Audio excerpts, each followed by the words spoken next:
श्रीगणेशाय नमः। वागर्थाविव सम्पृक्तौ वागर्थप्रतिपत्तये जगतः पितरौ वन्दे पार्वती परमेश्वरौ। श्रीमद्भागवत महापुराण षष्ठम स्कंध एकादश अध्याय वृत्रासुर की वीरवाणी और भगवत प्राप्ति। ओम नमो भगवते वासुदेवाय। श्रीशुक उवाच त एवं संसतो धर्मं वचः पत्युरचेतसः नैवा गृह्णन् भयत्रस्ताः पलायनपरा नृप। विशीर्यमाणां पृतना मासुरीमसुरर्षभः कालानुकूलैस्त्रिदशैः काल्यमानामनाथवत्। श्री सुखदेव जी कहते हैं, परीक्षित, असुर सेना भयभीत होकर भाग रही थी। उसके सैनिक इतने अचेत हो रहे थे कि उन्होंने अपने स्वामी के धर्मानुकूल वचनों पर भी ध्यान नहीं दिया। वृत्रासुर ने देखा कि समय की अनुकूलता के कारण देवता लोग असुरों की सेना को खदेड़ रहे हैं और वह इस प्रकार छिन्न भिन्न हो रही है मानो बिना नायक की हो। राजन, यह देखकर वृत्रासुर असहिष्णुता और क्रोध के मारे तिलमिला उठा। उसने बलपूर्वक देवसेना को आगे बढ़ने से रोक दिया और उन्हें डांटकर ललकारते हुए कहा, हे क्षुद्र देवताओं, रणभूमि में पीठ दिखाने वाले कायर असुरों पर पीछे से प्रहार करने में क्या लाभ है। ये लोग तो अपने माँ बाप के मलमूत्र हैं, परंतु अपने को शूरवीर मानने वाले तुम्हारे जैसे पुरुषों के लिए भी तो डरपोकों को मारना कोई प्रशंसा की बात नहीं है और न इससे तुम्हें स्वर्ग ही मिल सकता है। यदि तुम्हारे मन में युद्ध करने की शक्ति और उत्साह है तथा अब जीवित रहकर विषय सुख भोगने की लालसा नहीं है तो क्षण भर मेरे सामने डट जाओ और युद्ध का मजा चख लो। परीक्षित, वृत्रासुर बड़ा बली था।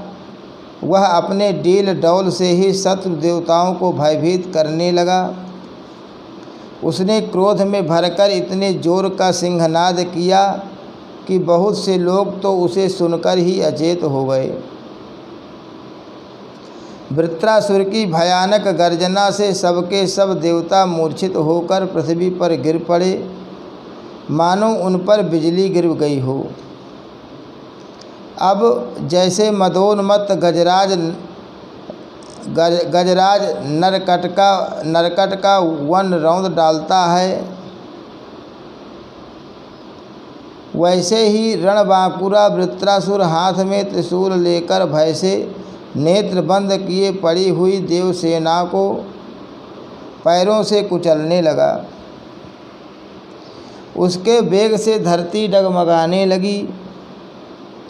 वज्रपाणि देवराज इंद्र उसकी यह करतूत सह नहीं सके। जब वह उनकी ओर झपटा तब उन्होंने और भी चिढ़कर अपने शत्रु पर एक बहुत बड़ी गदा चलाई। अभी वह असह्य गदा वृत्रासुर के पास पहुंची भी नहीं थी कि उसने खेल ही खेल में बाएं हाथ से उसे पकड़ लिया। राजन, परम पराक्रमी वृत्रासुर ने क्रोध से आग बबूला होकर उसी गदा से इंद्र के वाहन ऐरावत के सिर पर बड़े जोर से गरजते हुए प्रहार किया। उसके इस कार्य की सभी लोग बड़ी प्रशंसा करने लगे।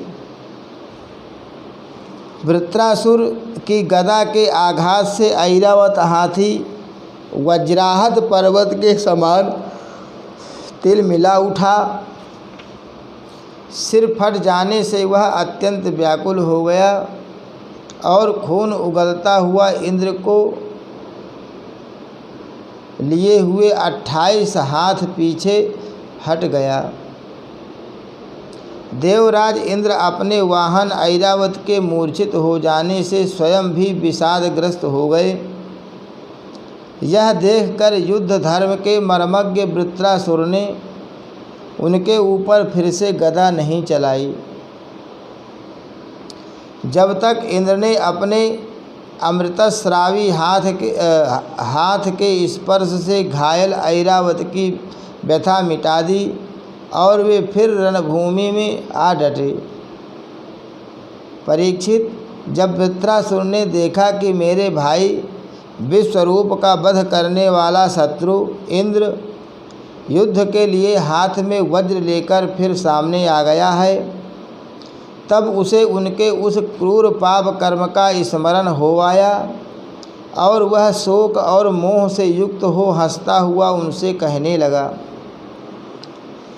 वृत्रासुर बोला, आज मेरे लिए बड़े सौभाग्य का दिन है कि तुम्हारे जैसा शत्रु, जिसने विश्वरूप के रूप में ब्राह्मण अपने गुरु एवं मेरे भाई की हत्या की है,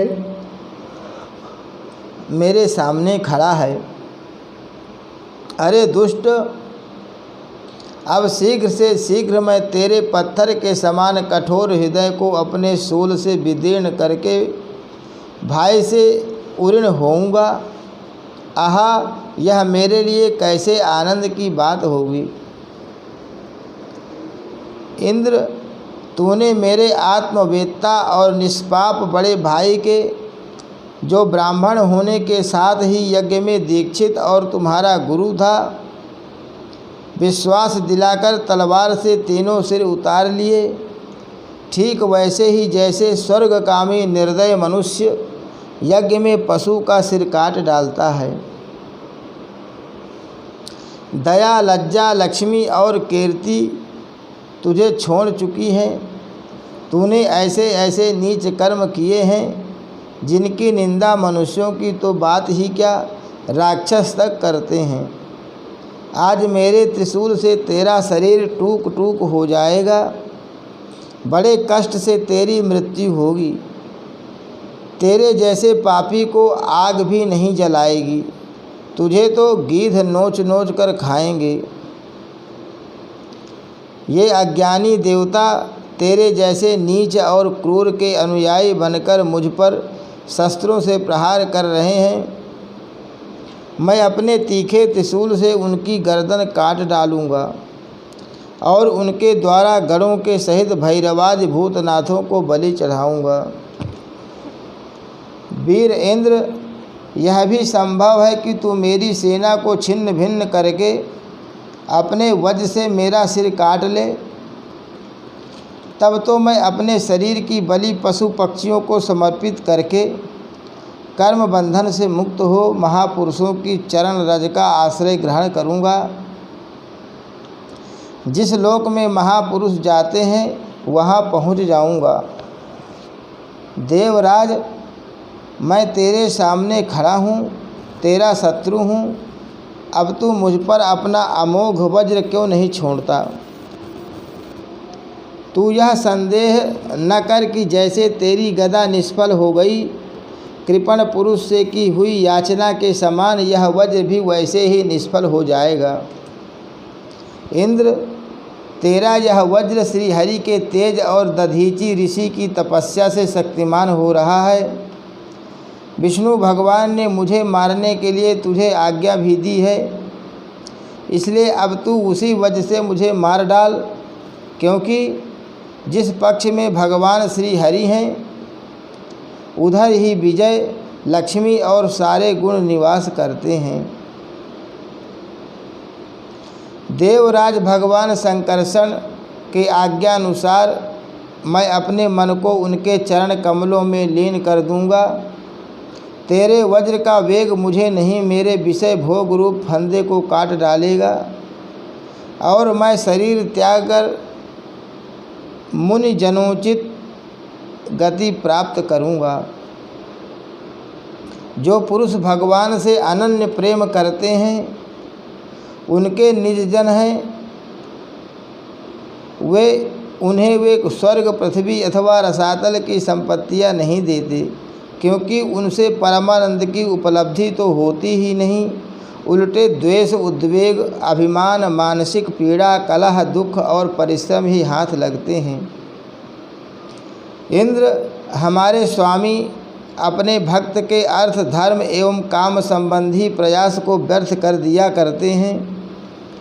और सच पूछो तो इसी से भगवान की कृपा का अनुमान होता है, क्योंकि उनका ऐसा कृपा प्रसाद अकिंचन भक्तों के लिए ही अनुभव गम्य है, दूसरों के लिए तो अत्यंत दुर्लभ ही है। भगवान को प्रत्यक्ष अनुभव करते हुए वृत्रासुर ने प्रार्थना की, हे प्रभो, आप मुझ पर ऐसी कृपा कीजिए कि अनन्य भाव से आपके चरण कमलों के आश्रित सेवकों की सेवा करने का अवसर मुझे अगले जन्म में भी प्राप्त हो। हे प्राण वल्लभ, मेरा मन आपके मंगलमय गुणों का स्मरण करता रहे, मेरी वाणी उन्हीं का गान करे और शरीर आपकी सेवा में ही संलग्न रहे। सर्व सौभाग्य निधे, मैं आपको छोड़कर स्वर्ग, ब्रह्मलोक, भूमंडल का साम्राज्य, रसातल का एक छत्र राज्य, योग की सिद्धियां, यहाँ तक कि मोक्ष भी नहीं चाहता। जैसे पक्षियों के पंखहीन बच्चे अपने माँ की बाट जोहते रहते हैं, जैसे भूखे बछड़े अपनी माँ का दूध पीने के लिए आतुर रहते हैं, और जैसे वियोगिनी पत्नी अपने प्रवासी प्रियतम से मिलने के लिए उत्कंठित रहती है, वैसे ही कमल नयन मेरा मन आपके दर्शन के लिए छटपटा रहा है। हे प्रभु, मैं मुक्ति नहीं चाहता। मेरे कर्मों के फलस्वरूप मुझे बार बार जन्म मृत्यु के चक्कर में भटकना पड़े, इसकी परवाह नहीं, परंतु मैं जहाँ जहाँ जाऊँ, जिस जिस योनि में जन्मूँ, वहाँ वहाँ भगवान के प्यारे भक्त जनों से मेरी प्रेम मैत्री बनी रहे।